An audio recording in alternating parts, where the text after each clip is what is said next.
যেখানে ভারতের সাথে আমরা যুদ্ধ করতে চাচ্ছি।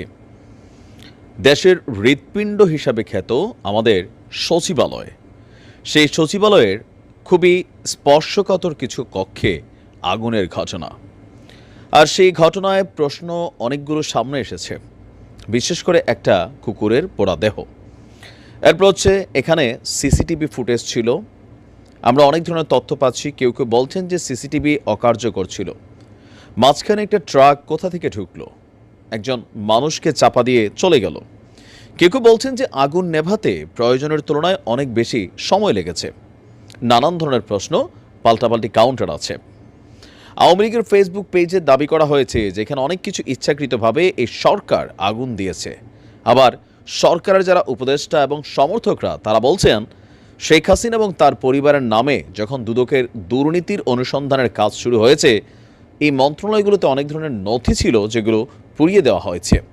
কোনো দুর্ঘটনা নাকি কোনো পরিকল্পিত ঘটনা, এ নিয়ে চলছে তোলপাড়। আর এর মাঝখানেই সচিবালয়ের অগ্নিকাণ্ডের ঘটনায় অন্তর্বর্তী সরকারের প্রধান উপদেষ্টা ডক্টর মোহাম্মদ ইউনূসের সভাপতিত্বে একটি জরুরি সভা অনুষ্ঠিত হয়েছে। কি চলছে পর্দার অন্তরালে? কারা সেই কাহিনীবাজ? নানান ধরনের প্রশ্ন।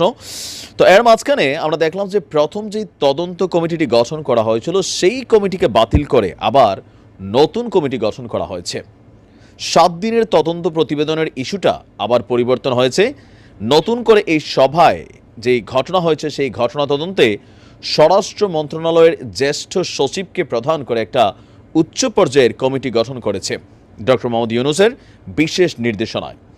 কমিটিকে আগুন লাগার প্রকৃত কারণ অনুসন্ধান করে আগামী 3 দিনের মধ্যে একটি প্রাথমিক প্রতিবেদন দিতে বলা হয়েছে।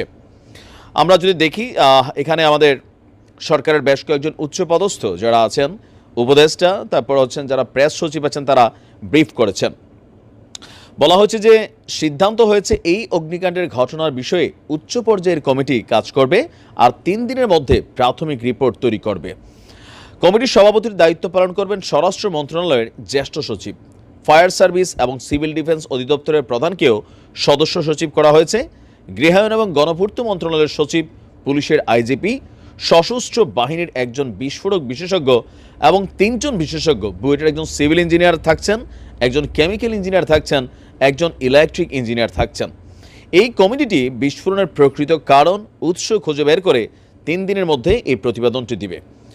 এখানে আমরা যদি দেখি যে নানান প্রশ্ন বিভিন্ন জায়গা থেকে আসছে যে সচিবালয়ে লাগা আগুন নেভাতে কেন এতটা সময় লেগেছে।